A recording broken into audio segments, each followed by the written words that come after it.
I'm sure hopefully you do. one day we will get back to being in person. Although I think we'll still have to do this streaming because you know what, I think a lot of people will still tune in from their homes. Okay. I'm going to check Facebook. I think we're streaming on Facebook. We are. YouTube always takes a little bit longer. Okay, I think we're on. So we'll get started here, and I'll gradually, people will come in the waiting room. I'm Lisa Treadwell. I'm the owner of the Indy Real Estate Experts and Downsizing Indy. It's a team of full-time real estate agents, and we exclusively specialize in helping seniors downsize into low or no maintenance living from start to finish. We do everything. Sorry, I'm letting people in. And we're gonna start with the screen that you see there. Julie on my team is running the PowerPoint.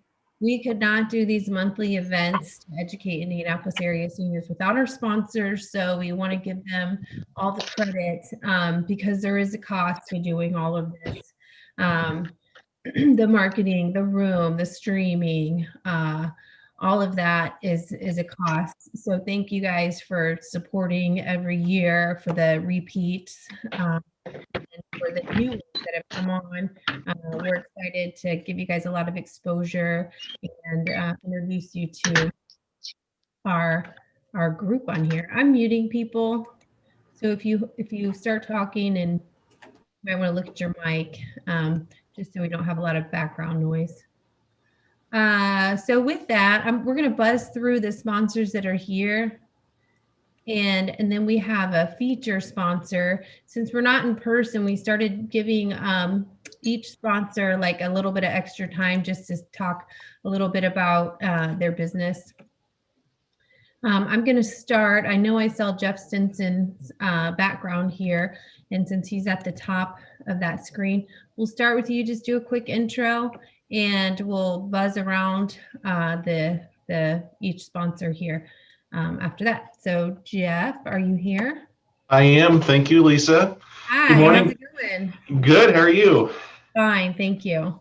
Good morning, everyone. I'm Jeff Stinson. I'm a certified elder law attorney serving folks in the, we say Indianapolis area, although throughout the state. I help folks who are in need of long-term care, and we find ways to access benefits to help pay for care without being completely impoverished. I also work with a lot of families who have special needs children or disabled folks who have come across a windfall, and we help protect those assets from their cost of their care as well. Just on a basic level, we do a lot of estate planning and elder law and special needs law, and look forward to another great year with the Indy Senior Living Series. Yeah, Jeff is a success story. I use one of his testimonials actually in my promotional to get sponsors on board. He started off with a small sponsorship and then gradually got bigger and bigger, and you say you get business from it, which is the goal. And we've shared clients together, and so I really appreciate your support, Jeff. My pleasure. It's good to work with everyone. Is Laura Roman or is anyone else here from Westminster Village? I didn't see them come in. If I miss you, just unmute yourself and start screaming. Seniors Guide, I think she told me she couldn't be here today. I know that Sarah McCord is here from Bright Star, but she just texted and said she has a phone call. Are you back yet, Sarah? Okay, she must still be on the phone call. Let's go to Miranda. I know I saw her. Morning, everyone. My name is Miranda Richard. I'm an estate planning and elder law attorney, and my focus area is on Marion County and the Donut areas, but just like Jeff, I can serve clients throughout the state of Indiana. And so my focus is on assisting people with Medicaid benefits and also with just general estate planning. And I'm happy to be here today. Great to have you, and thanks again for your support. Our featured sponsor today is on here, Dave Holder. You can go to the next slide, Julie, if you want.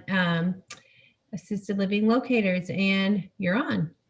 Thank you. Thanks, Lisa. Thanks, Julie. I'm so excited. Happy New Year to everyone to be here for my second year. My name is Dave Holder. I'm the owner of Assisted Living Locators, and we help families and seniors navigate all of their senior living options here on the north side of Indianapolis, as well as Boone and Hamilton counties. If you are thinking about that next step and you don't know where to start, what options are there, the costs or the care levels, we stay with you throughout the whole process, narrowing down some options for you, streamlining it, making sure that you can make an educated and intelligent next step on this journey. We'd be happy to help. Our service is no cost. So if I can be a resource, do not hesitate to reach out. I'd be happy to help. Dave is like a buyer's agent in real estate, except he helps seniors move into senior community. So, or find the best senior community that's right for them, right? Yeah, exactly. That's a great, I'm going to steal that. Thank you. Yeah, it's the same. I mean, you're looking for Right. a new home, so awesome. So we'll do some quick housekeeping. I specifically want to say something about people who are calling in, because I see a couple of people who called in. If you're on the phone and you have a question, you can let me know that you have a question by pushing *6 on your phone. If you came in, I probably muted you if you weren't muted already, just so we don't have so much background noise.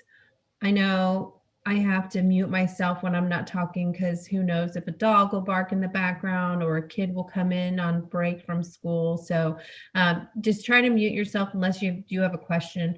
If you're here in person and you have a question, in the chat box, there's an option to raise your hand. There's some quick little like messages that you can click on there too, or you can just type in your message. You can also unmute your mic and just start shouting out your question too. This is really laid back. What else do we have, Julie, in housekeeping? I need the screen or I'll forget. Oh, okay. There. All right, there you go. Yeah, mics and cameras are turned off and muted. You're welcome to turn on your camera. I just want to let you know that it is being recorded. Actually, there you go, right on cue. It's being recorded and streamed live on Facebook and YouTube, and we'll post it on our website later. So it'll live there forever and ever and ever and ever and ever. So make sure that you are presenting yourself how you want to present yourself. Oh, sponsors, be sure to put your contact information over in the chat box, a link to your website if you'd like, so that the attendees can see that.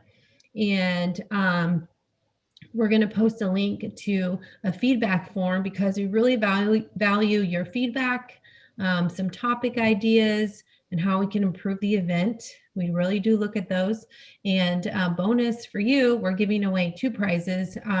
Clear Captions is one of our sponsors, and Stacy couldn't be here today, but she personally makes these huge baskets. If you've ever won, you know that they're really cool baskets, and she'll deliver that to whoever the lucky winner is. And then we'll also do a $25 Visa gift card. So be sure when we post that link over in the side chat box that you complete the feedback form so you can be included into that drawing. If you're calling in, I will put your name in the drawing using your phone number. We probably have your phone number in our database, but if you're worried about that, push *6 on your phone and just let me know who you are so that we can make sure you're included in the drawing too. I think that's it. If I missed anything, Julie, just let me know. And then without further ado, I want to get to our panelists, because they're like super, super smart people on the panel. I think collectively we have like genius level intelligence here. Maybe not even collectively. So we're going to start by introducing the panelists, and you can see them on your screen there. Julie flipped to the slide. I'm your host, Lisa Treadwell. I introduced myself already. Let's go to Pastor Bishop Steve Thompson. That's an ongoing joke because I don't know what to call him. He just says call him Steve or Steven. So we'll start with you. Well, I'm supposed to speak now? Yeah. You have a Okay. sticker on your screen. Is that on purpose? Huh? Yeah, I was Oh, laughing at you. there was a, I don't even know how that happened. All right, go ahead. I am Stephen Thompson, senior pastor of God's Grace Community Church. Been pastoring 28 years. And at this point, I am about to finish my second doctoral degree in May. And I'm excited about that, get it out of the way, and I'm done. No more learning for you. You're just going to be done learning forever. Well, I've been married for 32 years, and if I want to be married another 32, I better leave education alone. Oh. I don't think my wife want to deal with me with any more education. Awesome. Thank you for being here. Next, we have Pastor Mike Schultz. You're on. Hi, I'm Mike. I'm the Campus and Community Connections pastor at Trinity Church, the Oleo Road East Fishers campus. When you see my picture, my claim to fame is my granddaughter, Ellie. They're riding on my shoulders. So that's pretty exciting for me. Bishop Thompson is one of my dear friends. We spend a lot of time together. And I had shared in the time before that several on the panel, it's exciting to just make this connection. So thank you for the invitation. I don't have 2 doctorates. Do have a master's, but I try not to let any of those things cloud my judgment. So there we go. Nice. I like it. Next, we have Sharon Katie. Hi, I'm Sharon Katie, and I am a clinical social worker, which just means that I do counseling. And I do counseling I come out of a church, but I work on my own, and I like to work with adults who are struggling with anxiety, depression. I also work with family issues, trauma, marriage, and I appreciate that opportunity. Yeah, I appreciate you being here too. And then last but certainly not least, Danny Waddle.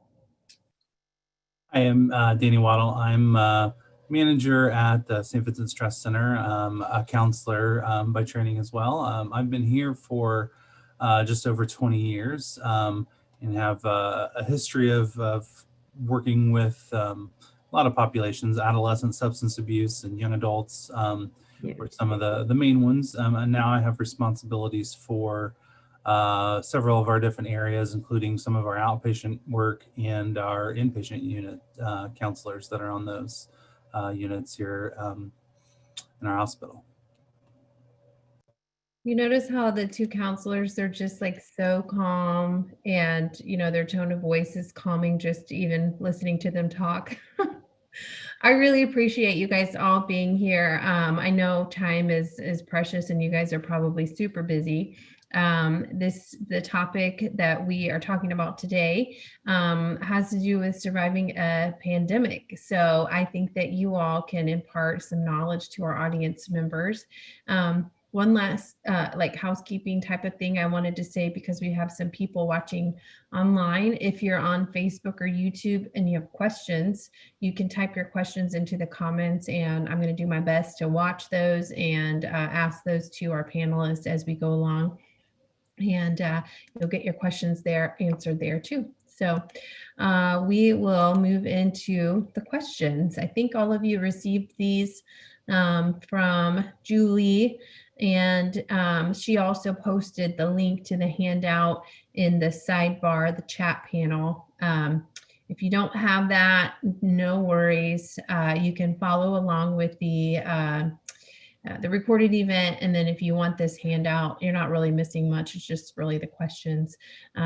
We can get you the handout. So I'm going to ask the question, and we'll just go down the line. Since we're on Zoom, it's a little bit tough if 2 people start talking at once. So I will go Mike Schultz, then Sharon, then Steve Thompson, then Danny, because that's how I see you guys on my screen. Is that fine? Okay. Letting more people in. I told you, these guys, they like to sleep in and they just come on here. And so you'll see our audience members grow, and that's great. Okay, question number 1. Introduce yourselves and tell us one thing that you've done since the pandemic that has made a positive impact on you and or your family.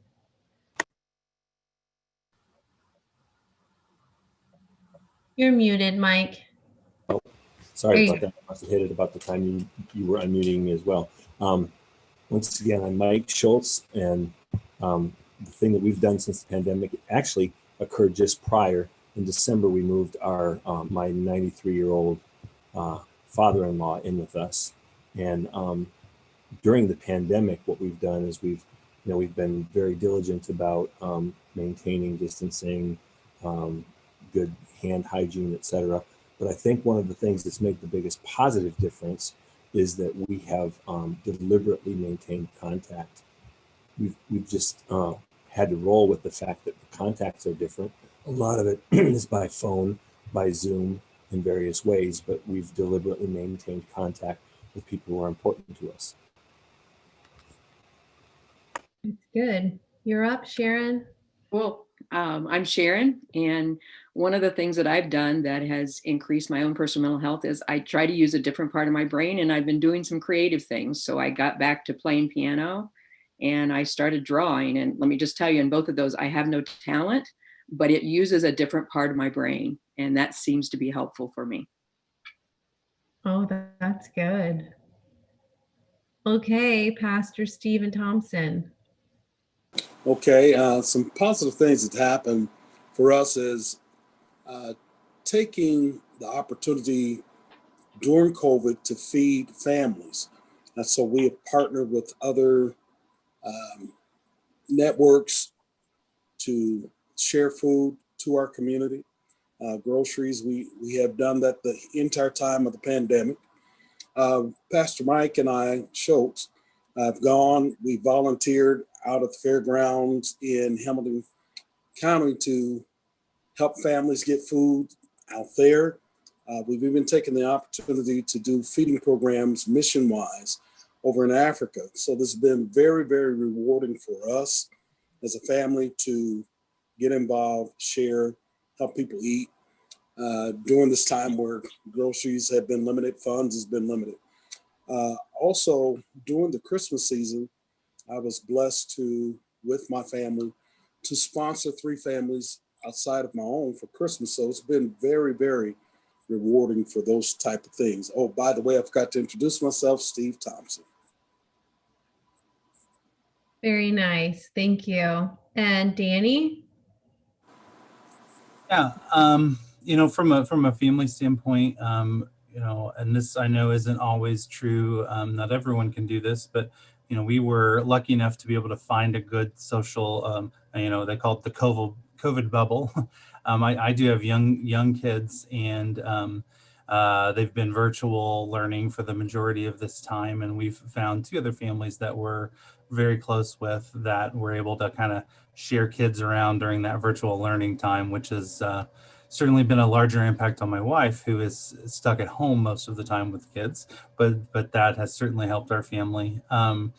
Personally, I more so early in the pandemic, but certainly regularly still, I was having weekly, now I'd say it's more like monthly, Zoom call with a group of about 8 friends where we got together every Friday night virtually. And then one other thing that our family did several times early on was that we went and volunteered at Gleaners to help pack, food boxes and things like that. Unfortunately, children can't go do that anymore, justifiably so right now. But that was a wonderful thing that our family was able to see, and then talk about the impact that helped, with others, and was good for us too. That's great. I'm hearing a lot of people being intentional about socializing and how they're socializing, and also serving others. I'm checking everywhere to see if there's questions. And if you do have questions and you're on this call live, just unmute yourself and start talking, or raise your hand, or type it in the chat box. If you're on Facebook or YouTube, I posted a message, just post your message there, and I'm watching, and I will ask your question to our panelists here. If we don't have any questions, I'll go on to the next the next panel question, which is at your company or your house of worship, how have things changed in terms of how you are serving your clients and or members? So we'll go in the same order that we went. We'll start with Mike Schultz. Thank you. We've been trying to do a lot of things to deliberately, once again, the issue is connection, because what happens in a pandemic like this is people feel so disconnected. And especially if you're talking about an elderly group, sometimes they're not as technologically advanced. And so it's easy to feel completely out of the loop, because you say things like, well, you can connect online. And some are still trying to figure out how in the world do you turn on your VCR, or how do you turn on your DVR? How do you get your cable where it needs to be? So we've got some who have volunteered to help go to older persons' homes to help them get their technology ready and set if necessary. We've also divided the congregation out and we have staff members assigned to make connection on a regular basis with every person in the congregation so that we can hear and know. We've got other ways in terms of letting prayer requests be known, but we're trying to focus on making certain that in these disconnected times, we maximize whatever connections we do have or can have. That's really good. So I'm a member at Trinity too, and I didn't know that about going out to people's houses to help them with technology. So I might ask you about that later. Okay, Sharon. So my job has been, prior to the pandemic, 100% in person.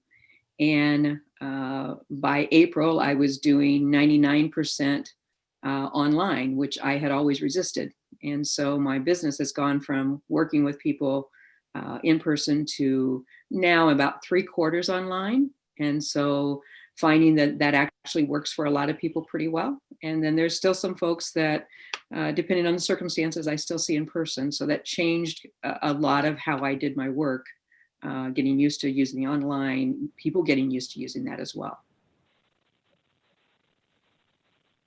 Yes. Real quick, I just joined, some people joined just now on phone. And if you are here on phone and you can hear me, *6 on your phone to ask questions to me or any of the panelists. Still more people coming in. Okay, Steve Thompson. Ways that we have connected with our community, that for us community of believers at our church is to create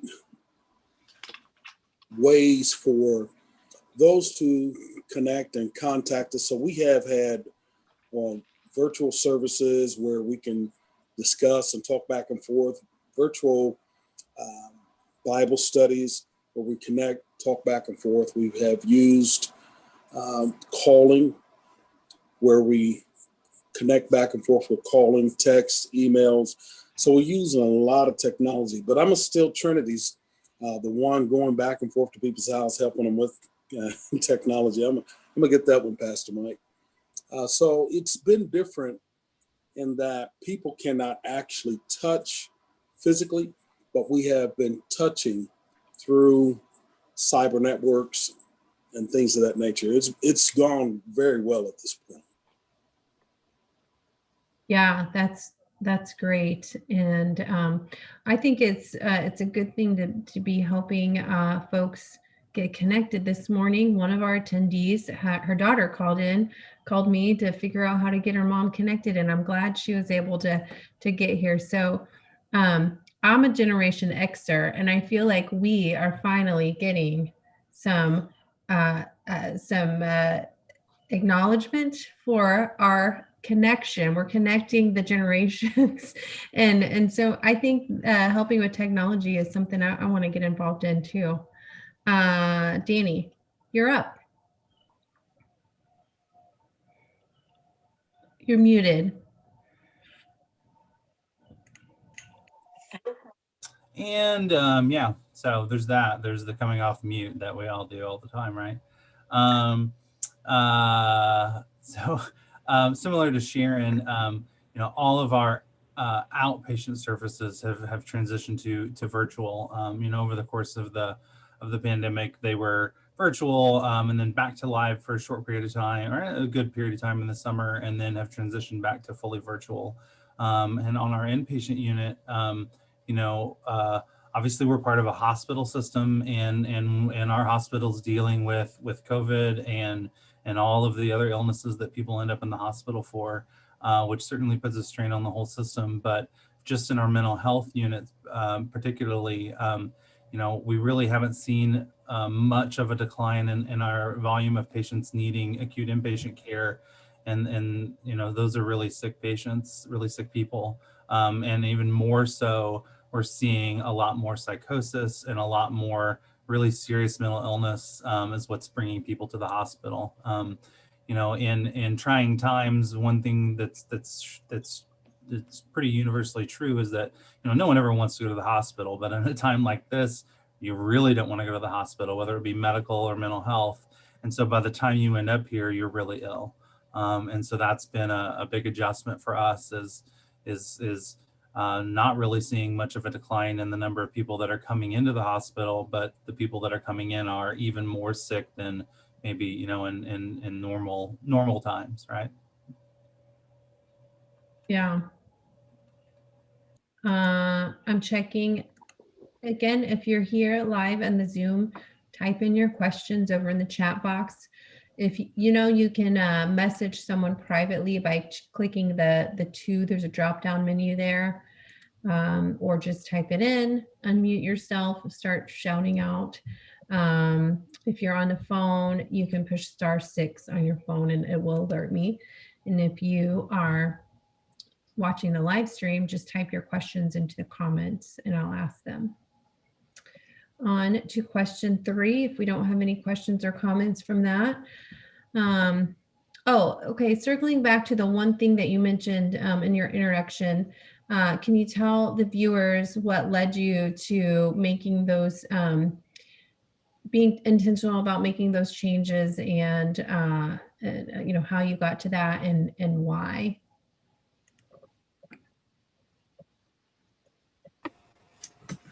As we think back on where things started, nobody knew where this was going to go. And we had the conversations that, well, this might be for a couple of weeks. And then all of a sudden it starts settling in that this is definitely not going to be for just a couple of weeks. And so it was this determination that no matter what was going to happen, this was going to create a new type of normal. So that was part of the why we chose to go the route we did, saying we've got to figure out how to deal with this. We know that it's not going to be the same ever completely. There will be changes that occur as a result of it in the continuing and ongoing story of humanity. So that's some of the what led us to do that, was just a determination that this would not define us, that we would adapt and adjust, and that we were convinced that though this was a challenge, it was not going to break or define either as a family or as a church or as any kind of a social grouping. So that's where we. That's good. So a determination.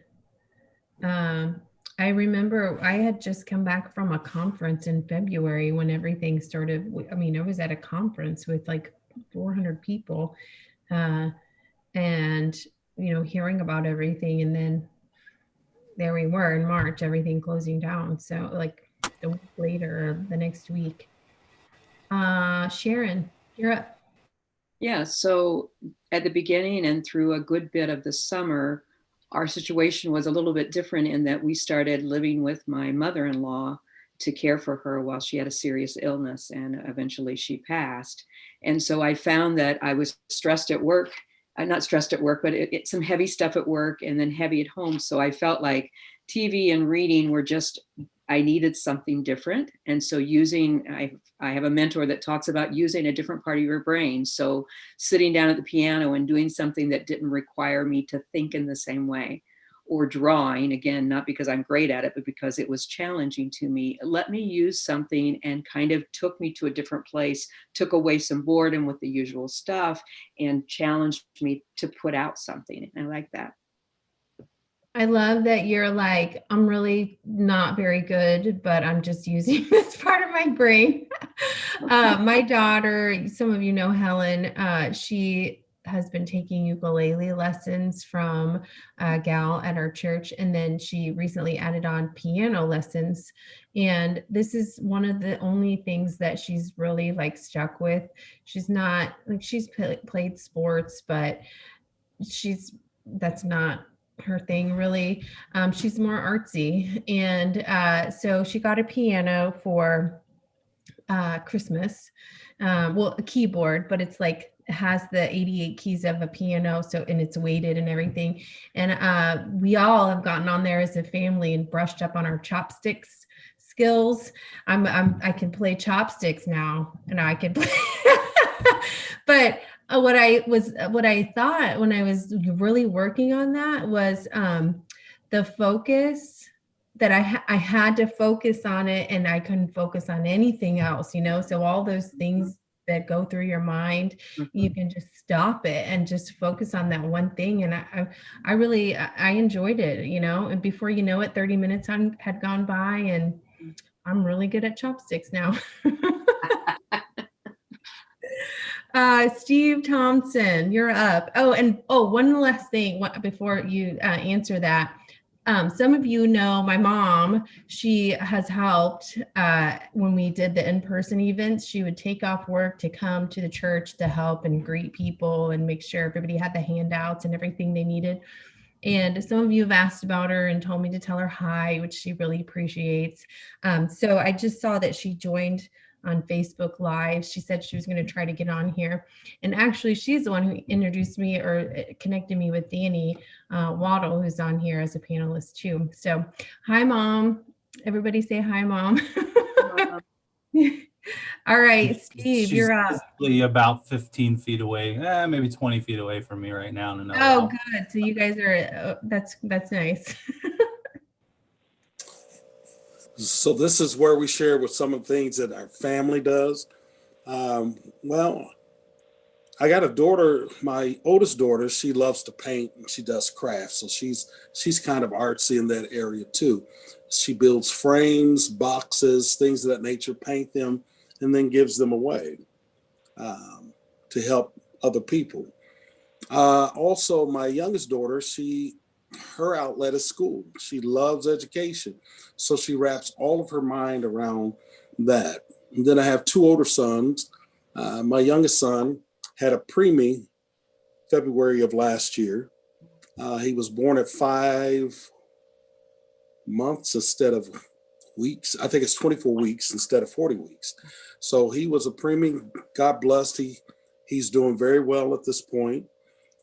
So he takes a lot of time putting in the family, my granddaughter, my grandson. My oldest son is a musician, so he just sits and scores music. He produces, plays, and that's his outlet. Also, my youngest son, he spends a lot of time reading. He can read 11, 12 hours a day.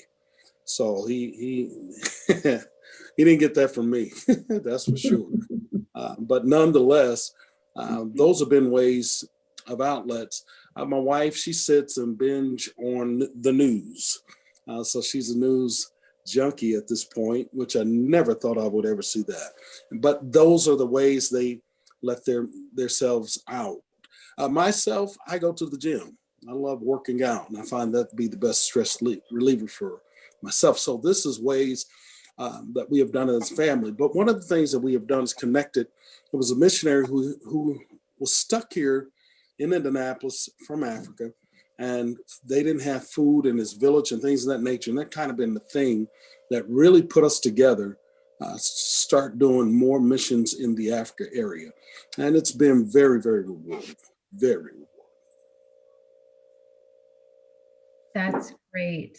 One thing a theme I think is some of the relationships have gone, like the relationships and friendships that we have maybe gotten a little bit tighter, smaller, but we've gone deeper with those relationships. In my own life, I can say that's the case with some girls from a small group and a couple of friends. And it's really good to just know that the ups and downs that I might be feeling, some days are great. And then other days I'm like you, thinking like, when is this going to end? When can we just not do Zoom anymore? Just to know that I have friends and coworkers that are also going through the same thing and feeling the same way. So we're not alone, and just to have an outlet to vent to people who can understand, what's going on. So, all right, you're up, Dan. I mean, it's the same kind of theme that you've said a couple times, and it's there. It's that social connection is important to our health and our mental health. And that's why, personally with friends and then as a family, we've sought to make purposeful but safe connections to others. Yeah, that's good. I know for our family, I've been cooking at home a lot more. I think my kids would tell you differently, but I have been cooking at home a lot more than going out to eat or going through the drive-through. And I don't know why, but they're just not fans of leftovers. A lot of times, there's a gal from church. She's in the senior, she would be considered a senior. She lives by herself and she loves my leftovers. So I check in with her occasionally and bring her my leftovers. And that's fun to do too. And it, it's a win-win. It makes her feel good. It makes us feel good. I don't have a bunch of leftovers that I'm just throwing away. And so there you go. I'm looking for questions. Again, type them in the box, the chat box, or just shout them out, or you can type them in to the live stream that's happening. What can viewers do now that will improve the quality of their lives for either themselves or their loved ones? What are some things that they can implement that maybe they haven't thought of that they can do now? Am I up first again? As we've talked this through, there have been some excellent ideas right on there. But I want to just say, first of all, recognize that whatever season of life you're in, it might look different for you than it looks for somebody else. So, Steve has talked about the working out part, and he and I take walks.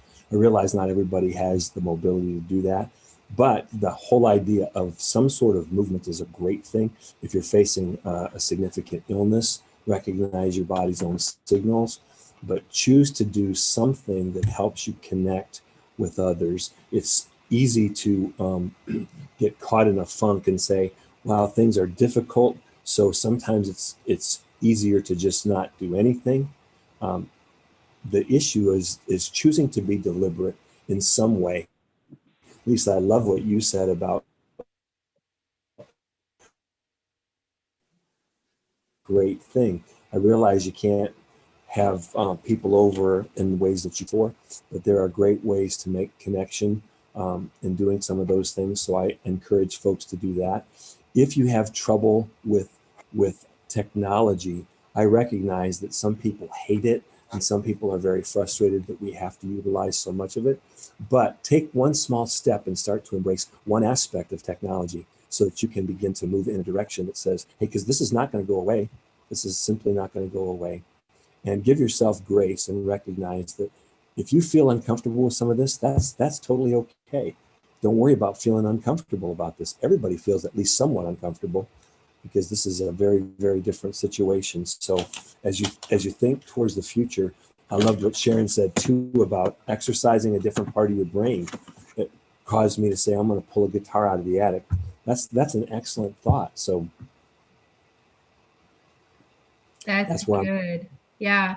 When you said you're literally like not alone, the entire world is going through this. We can say that about other issues that we've had, but like, you're not alone. We're all feeling that way. And the thing about grace, for those of us who maybe have issues, just not being able to slow down our brains or our bodies, having grace to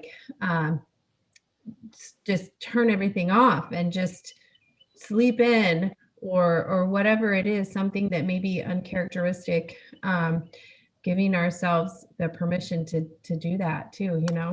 I think that's good. Yeah, can I just jump in there? I'm sorry. Yeah. Read a book. My 93-year-old father-in-law does several Sudoku puzzles every morning. He prints out a whole bunch of them. He's technologically advanced for 93, but he prints them out and has a whole stack of them that he does. Do crosswords, do something to exercise your mind. I have to say, I am so proud of this group, because we did our last in-person panel like this in March of last year.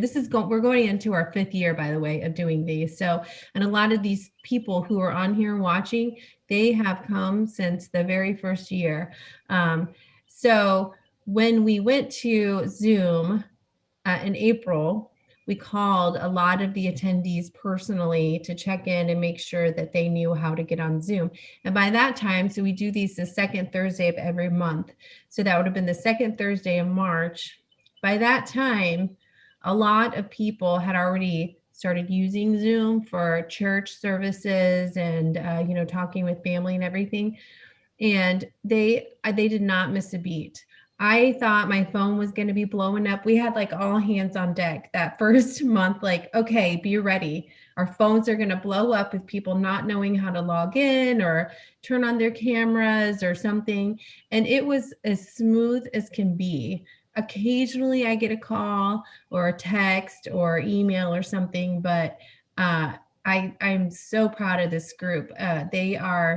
They're technologically advanced and open to, this new way of communicating and connecting. So good job, audience. All right, Sharon. Hey, I'm going to piggyback on that as well. Mike used the word deliberate. I like to use the word intentionality, of intentionally taking care of yourself. And, sometimes when we think about taking care of ourselves, people think, oh, take a hot bath and eat bonbons, when actually taking care of yourself may mean I need to get out and take a walk, or maybe I just need to stand outside if the sun's shining on a unique January day, which doesn't happen enough. Walk outside and feel the sunshine on your face. Intentionally watching that I eat and avoid maybe some sugars, and try to eat some good things if I can do that. Another thing that seems to have been up with the pandemic is it's easy to say, well, tonight I'll have another glass of wine. And watching that alcohol intake that, oddly enough, even though people sometimes feel better after a little bit of alcohol, it's a depressant, and in the long term, it doesn't do you well. So watching that alcohol intake, watching for some dark thoughts, that if you find you've had several days of really dark thoughts of, I wish I weren't here, that probably means you need to reach out to somebody that you love, a professional, but especially someone you love. You may need to limit the news. There is some degree that the things that we don't control, we only need to hear about so much. It often causes anxiety. And so if you find you have anxiety after watching the news, you may want to limit it to once a day or one news source a day. I'm going to say again, using different parts of your brain because it's just good for us. Something that's come up from several of you is this idea of, could I do something kind for someone else? That either, especially there's something about the chemicals when you do something kind for somebody else and they don't know who it is, that's really good for you. So intentionally trying to reach out and touch somebody's life in a simple little way. I love that last one, doing something for somebody else. Occasionally, we haven't done it in a long time. We need to do it. Sometimes I'll be in the car with my kids in the drive-through and we'll secretly pay for the person behind us, but we try to drive off as fast as we can so they can't see us. I don't know why. It's this weird rush that happens and my kids love it and it's whatever. And sometimes they'll catch us and we'll see them wave or honk and, I don't know, just a fun little thing. I had another thought too. It'll come back. We'll go on to you, Stephen. Okay. I'm hearing a lot of good things and great suggestions. I want to go back to the statement that Pastor Mike talked about, and that is the exercise point. It doesn't have to be rigorous exercise, but walking is very good. It releases those endorphins that you need to release. And so I find that to be a big part that people need to add to. Just walking your neighborhood is fine and things of that nature. Also, reaching out to family, talking to them on the phone, all of that's great. But I want to add too, we have counselors here, and I cannot stress enough the importance of getting with professional counselors, talk to them by Zoom, phone. If you're feeling the blues, not just yourself, because one of the things that COVID has done through the season is disconnected us from our norms.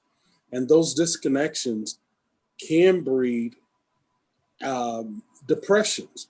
And so I could say all day long the importance of getting out, feeling the sun, taking the walk, even if you do it in your backyard.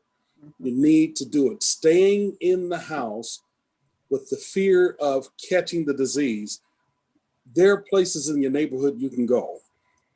Take a drive around the block if you're still driving. I have an 83-year-old aunt that I think she calls me every day. And before COVID, I would hear from her maybe twice a month. But I realize it helps her. And I'll be honest with you, it's helped me. So I piggyback off of what I've heard. It is very good advice. And I'll leave it at this. Get out, do some type of exercise. Because one of the things that COVID has done is everybody's talking about the weight gain. And weight gain depresses people. Well, it depresses me. So I really encourage people, get out there and walk. It's good for your health, mental health, your emotional health. It does a lot for you. That's awesome. I this is what came back to me. Sharon, you mentioned something about the sky or the sun. And as I'm sitting here, I can hear the birds chirping outside, which is kind of crazy in January. It's the sun shining today. It was yesterday. I think intentionally noticing those things, our natural environment, especially in January in Indiana. It's usually gray and gloomy and gross outside. But yesterday and today, the sun's shining, birds are chirping, and we're not that far out of winter. We're in the long stretch right now but the days are getting longer, the sun's shining longer. And so being intentional about enjoying the natural beauty of the world, I think is helpful. And I was reading a book. I'm not going to remember the title right now, but it was talking about how isolation is deadly. It's deadly to humans. And so being intentional about connecting with people, and even if you're bugging your grandkids or your nieces and nephews, who cares? Just call them and chat and let them know that you just need some human interaction, right? So you can call me. I'll talk to you. I'm Lisa. sorry. I'm sorry. Let me jump in here where Danny gets going. I'm sorry. I can't believe I bypassed what I had on my list there. Is don't ignore the spiritual aspect of this as well. Don't ignore times that you can spend in the Word. You can spend reading good motivational books, praying.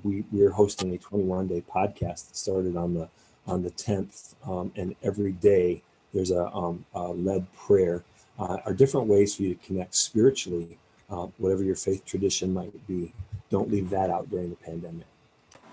Will you post a link to that podcast in the chat box? You mind? Okay, thank you. Can I add one more piece to that as well? Do not sit in rooms that are dark. When the sun is out, open up the shades. Do not sit in dark rooms. After a period of time, that'll add to your depression. Yeah, true. One other thing about the news. I think I stopped watching the news like 15 years ago. it's depressing. It's slanted. It's and it's always catastrophic. The world's ending, and I think you watch that, you start your day watching that, you just start your day off depressed. And my kids, like my son is in U.S. history right now at North Central, and he was like, well, how do you stay up on current events, Mom? And I'm like, if something is important enough, I will hear about it. And I made a joke about like, here's what's important: interest rates and the election. That's what's going on right now in our world. Low interest rates and the election. That was like back in November or something. But yeah, so anyway, I'm still living and I haven't watched the news. So Danny, we're on to you. It's really a lot of what's been said already, but it's okay to schedule social time if you have to. It's okay to be assertive and speak up and bug your kids, your grandkids, reach out to them. They feel guilty now, they'll answer the phone, so go for it. But just ask for what you need, and that's okay. And then, it's been said, but like the availability of virtual mental health care is amazing, and effective and there. And so if you find yourself, like Sharon said, with those anxious thoughts, those down thoughts, reaching out and asking for that help is important. But it's okay to schedule social time, schedule the walk outside, do those things. And the last thing I'll say is just change something. Wake up today and do one thing different. Wake up tomorrow and do another thing different. It doesn't have to be big things, but we really are. The more isolated we are, and routines and all those things can be good, but you can also just get stuck, and a little change can be huge. One thing that I've seen people giving advice about just how to keep on going is, no matter what you're doing for the day, at least get up and take a shower and get dressed. At least just get up and take a shower and get dressed. Just even doing that, I think can make you feel better sometimes. And one more thing, I wanted to say too, especially, for all of us, but especially for, our older population, stay connected to your health care, your regular health care. It's tough right now, and it's easy. And I know kind of at the outset of this call, someone talked about almost skipping an appointment that was really important. So don't do that. Find ways to stay connected to that, and keep yourself healthy. One thing that has sort of been an ongoing joke is like any ailment that you have, we think like, oh my goodness, it's COVID. And just recognizing that just because COVID happened doesn't mean that all of the other ailments went away and the only issue that we will ever have is COVID. We still have, allergies and sinus and the flu and whatever else, name it, so it's just interesting. Like, I woke up with a headache today. Oh my goodness, I have COVID. No, you could just have a headache. I mean, be cautious, obviously, but everything else didn't go away. There's something in the chat box, or I'm asking, Dustin asked about the link. It's on the website's top banner. Okay, yes. The link for the 21 Days of Prayer podcast.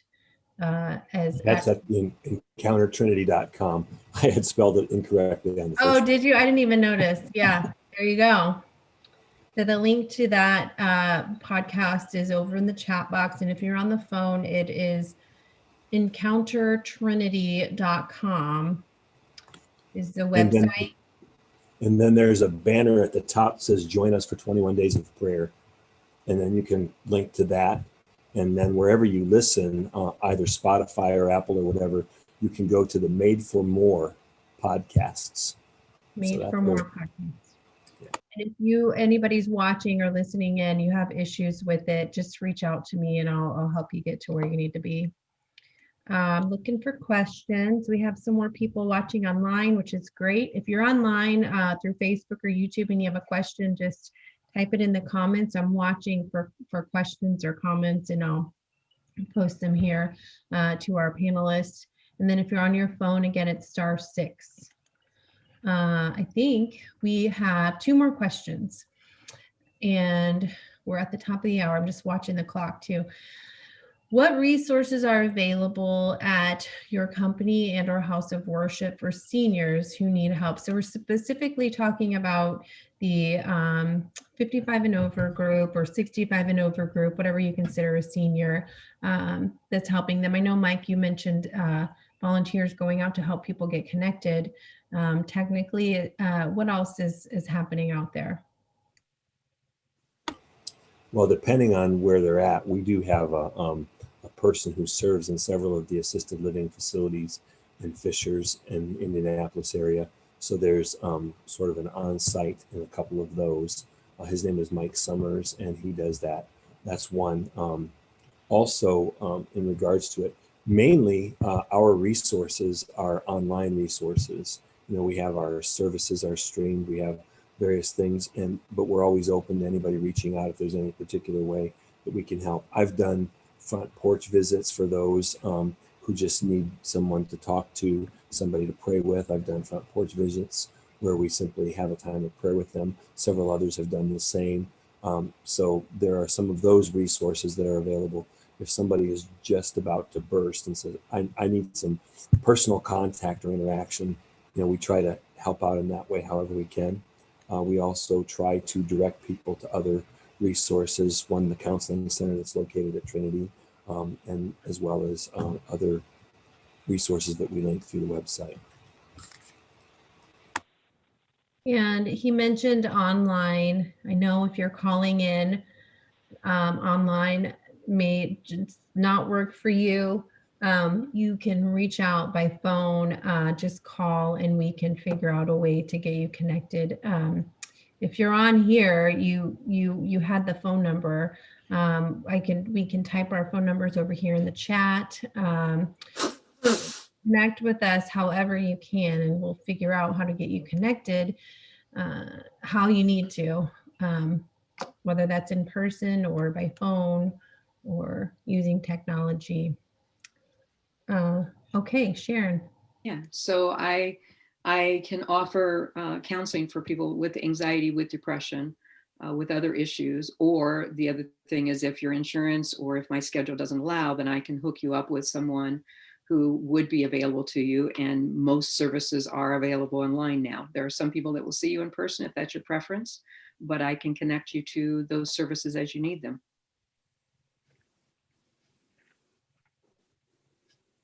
Okay, you're up, Stephen Thompson.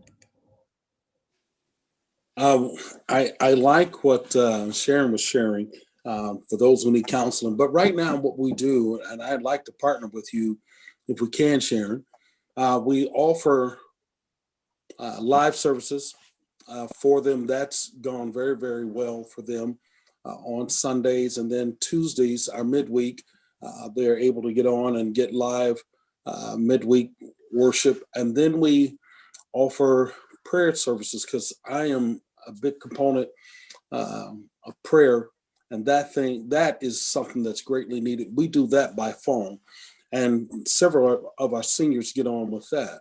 But coming for the future, one of the things our church is doing, we're in process of preparing to build an actual senior living center on our site so that we can do more hands-on type of things. We're not there yet, but come 2022, we should be there. And our goal is to offer more of the hands-on kind of thing right now. With our feeding program, we do deliver to seniors who are not able to get out. We'll deliver on their front porch any types of foods that they may be in need of. And that has gone very well for us. They can call the church, and we have a senior on site and you would not know she's a senior, but she does a lot of personal fellowship with our seniors when they call in. So that's something that we do now. But I'm finding that the personal one-on-one counseling is something that is greatly needed. Yeah, that's good. Yeah, so if you're out there and you don't have family nearby, or maybe you're estranged from your family, which is, we've had that. There are people who can help and who want to help.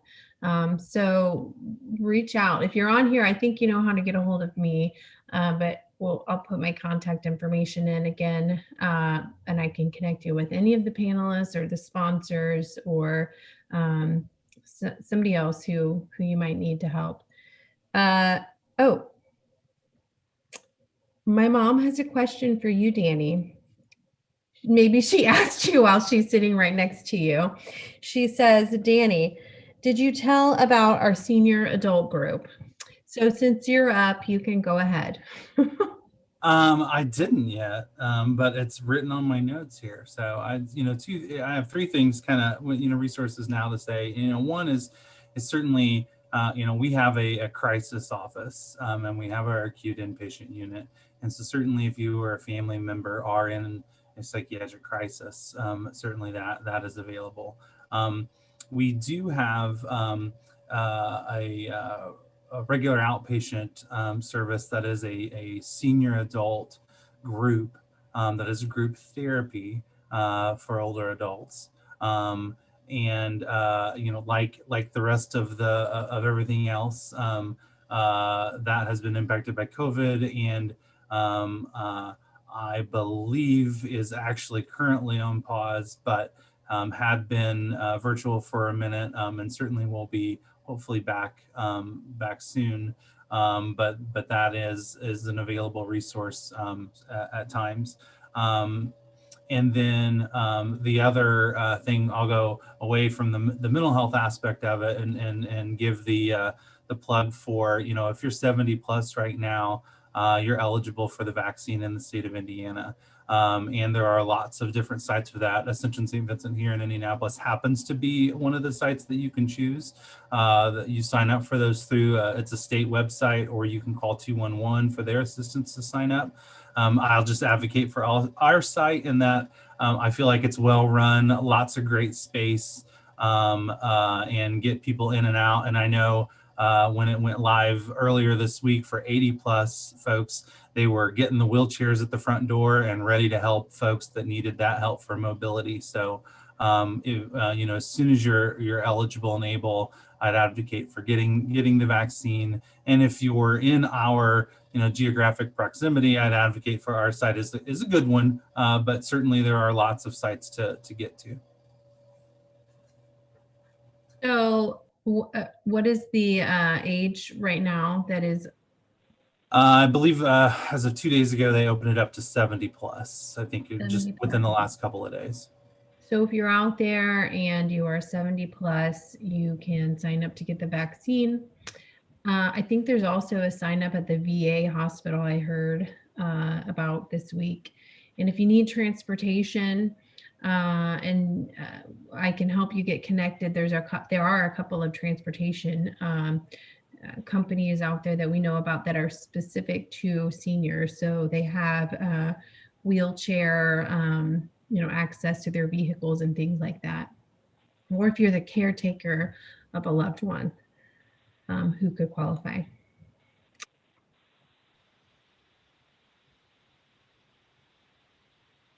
Sorry, I muted myself and then kept talking.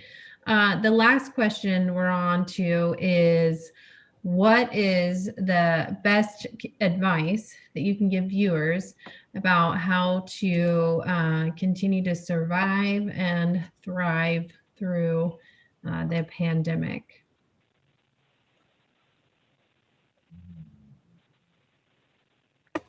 Wow, that sounds huge. The best advice.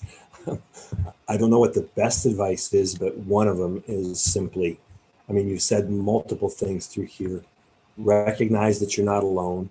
Maintain as much as you can some sort of physical movement, maintain your connections with your social grouping, and maintain elements of your spiritual and psychological health. Those are just huge.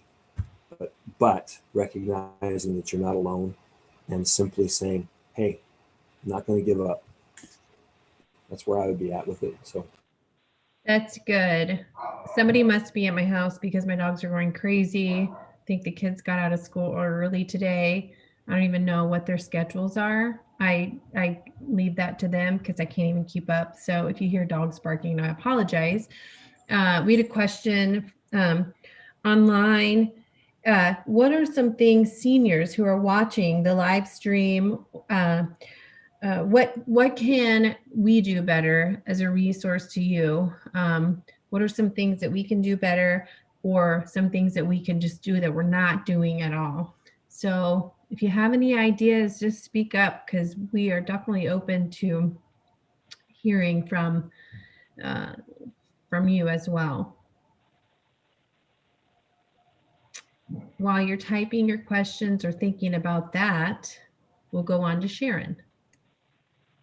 So as Mike indicated, leaning into that faith, knowing that God is with us and at work is important. A piece of that I find, if I just give one piece of advice, is find ways to be grateful. So look for things, simple things. So this morning when I had my hot cup of tea, let me notice how that feels and that I'm grateful to have a hot cup of tea. I try, whenever I notice that it's cold outside and I'm sitting inside, to be grateful for the warm house I'm sitting in.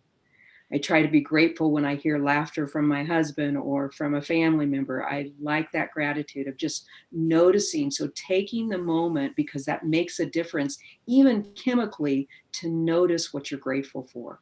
And in the midst of lots of difficulty, you may forget, oh, I really enjoy watching my funny show, or I really enjoy doing this, and just noticing it. Yeah, that's good stuff. Like just being grateful that you have a roof over your head and a heater during the winter, and maybe even lights, or when you go to bed at night, that you have a nice comfortable bed with blankets. Like the smallest things, just being intentional about being thankful and grateful for what we do have.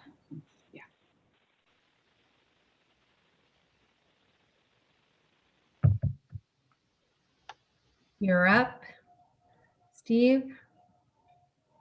Oh, you're muted. There you go. Okay. One of the things I would say is in your devotional times, reading Bible stories or scriptures that bring about positive words of faith, making sure that we're reading things that lifts us. Faith is so important, and it's hard to build faith if we're not building it with positive things. As Pastor Mike stated, reading books that brings about encouragement, positivity. Those things are very, very important. So I highly suggest in devotional time, prayer, putting on music that will bring about good energy. What I do is I play the hymns, piano hymns. And while it's playing, I read positive stuff that builds my faith to remind me this is temporary. And I want to tell everybody, I do not believe COVID is here to stay. We're going to overcome it. We're going to overcome it. So I read things that points to that and helps build my faith in it. There's never a storm that ever came that could stay. All storms, even though they come, have to go. And I believe this will go too. That is good stuff. Well, Here's a good. Oh, Danny, somebody posted, and I want to get to this because it's really good. It's juicy. It says in the comments, providers, we asked what can we do differently to help. It says providers could stop charging seniors for missed appointments, and they have $60 in parentheses. If we're feeling ill last minute, I would hope providers could somehow reduce that missed appointment fee. Any thoughts about that from any of the panelists? I mean, yeah, I certainly think that we need to have more flexibility in these times. But I think, that's certainly a big question, or a big issue that probably goes above any of us on this panel. But for sure, I think that we all need to have more flexibility and more understanding of more understanding of each other. Yeah, I haven't encountered that problem, but I do, know about missed appointment fees and things that they do exist. And I mean, that's a good one. Flexibility. We all have to be flexible. Here's something. I think Sharon's comments about using different parts of her brain are very important. I find doing crossword puzzles or Sudoku stimulates my brain. I spent a lot of time during the early lockdown period working on genealogy and learning interesting facts about some ancestors. That's good. If you are a walker, I have a 2-year-old German Shepherd, so even if I wasn't a walker, I don't have a choice. I'm a walker. I like to listen to books on Audible, and if you're open to learning about technology, I'd be happy to help somebody get connected on Audible. I've gotten through some really interesting books, and even listened to things over and over again, because inevitably you hear something different the second time around. So that's something too. Danny, sorry, go ahead. I don't want to sound like I'm like immediately contradicting Stephen there, but actually the thing that I had to say was kind of accepting the reality of where we are. And what I mean by that is that, I think we came into this, and I think Michael said it at the beginning, with a lot of, it's short and it's this and it's that. And now we are, 9 months or more into it. And I think learning from history, history tells us that global pandemics, we're in for about 2 years, on average. So we're really not even halfway through it. And I don't mean that in a depressing way. I mean that in accepting that reality, and to get fancy into the words here. If we're living constantly in the I just want things to be normal, you're creating a lot of cognitive dissonance that's going to lead to anxiety and lead to depression and lead to further problems, versus going back to think of something like the Serenity Prayer and accepting the things that you can change. And you can't change COVID-19. You can't change the social isolation. You can't change some of these other things that we've talked about. But what you can do is say, what am I going to carve out from my life in what the reality of the world is now? We will get through this. It will not be here forever, but it's not going to be gone next week. And I think that we have been living the first several months of this with a lot of people looking to next week instead of next month or next year. And that has contributed to a lot of mental health issues.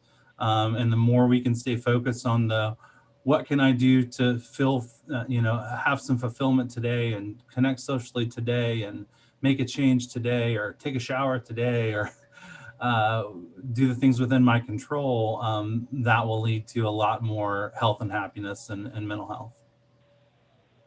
That's a really good point. I don't think that necessarily contradicts what Steve was saying at all. I have even caught myself saying, I just want things to be back to normal. But what really is normal, right? I don't think that we're ever going to go back to exactly the way things were before. And maybe we don't want to, maybe we're here because there are specific things that need to change, that have to change. And, so learning to adjust and and understand that, this is a long-term thing, and yet we're still going to get through it. I think a lot of our audience are believers and followers of Christ. So the things that you said about the podcast and prayer, I think that was probably well received with this audience. There's Gary Coleman is on the chat, and he said podcasts are another good option, which they're great podcasts, and there are several streaming apps for podcasts. If we're talking way above your head right now and you're interested, I'd be happy to help. It says he's been listening to the Federalist Papers most recently, that's interesting. Thank you for your comment, Gary. And then Linda says, many excellent suggestions, and technology is great, but the importance of a handwritten note, that's good, or card needs to be emphasized. It's a wonderful personal touch between the sender and receiver that technology cannot replace. Thank you, Linda. That's awesome. We had at the beginning, I'm a Girl Scout leader for my 11-year-old daughter's Girl Scout troop. There are 3 of us because that's how many it takes to wrangle in like 19 fifth grade girls. And even then it's chaotic.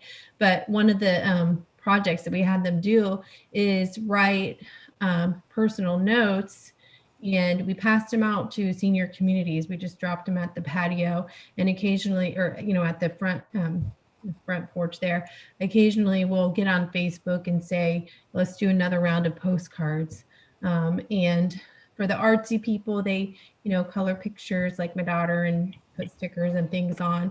But yeah, that personal note, that's a really good tip, Linda. Thank you.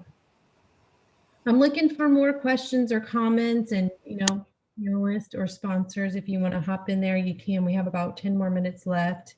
If you're on the phone, again, *6 to raise your hand and talk. I think I can unmute you if I see that. I mentioned at the beginning that we really do value your feedback. And I hope this is the right, I'm looking for the form. Okay, I'm just going to post this, and Julie, if this is the wrong form for feedback, just let me know. In the chat here, I'm posting a link to the form to give us your feedback and register for those couple of door prizes. Miranda says, thank you all to all of the panelists for the valuable information today. Yes, thank you. I know your time is valuable and we really appreciate it. Michael says, Mike Schultz, great insight, Linda. My father-in-law receives a bulletin from his previous church in Marion each week, and the secretary always includes a stick of gum. That's awesome. Surprising how much that means. The sticks of gum, you can just put those into an envelope easily and they can make it through the mail. That's awesome. I think Helen, my daughter, got a personal note from one of the youth group leaders, and he put a gift card for Dairy Queen in there because he hadn't seen her at youth in a couple of weeks. And he said, okay, Helen, now I'm just bribing you. I miss you. So that was nice. She can get some ice cream. Okay, I don't see any more comments, questions. I'm looking for people waving their hands frantically, or unmute yourself or type it in the live stream. We'll be here again the second Thursday in February, and we're talking about scams. We have some FBI agents, SECOA representative. We will be talking, and if you haven't seen an increase in weird, spam type phone calls or emails, consider yourself lucky, because I know I have. So look for that. I don't see anything else. Going once, going twice. Okay. we'll sign off here. And again, thank you guys all for joining us, the sponsors, the panelists. This was great. I hope you guys got some good information. So thank you. Thank you. Thank you. Bye-bye. Okay, bye-bye. Thank you. It was wonderful. Thank you. I really enjoyed it. Oh, good. I'm glad. Very helpful. Awesome. Thanks. Thanks, Jackie. God bless all of you before I leave. Thank you, bless you. Jackie. Take care. Be healthy. Thank you.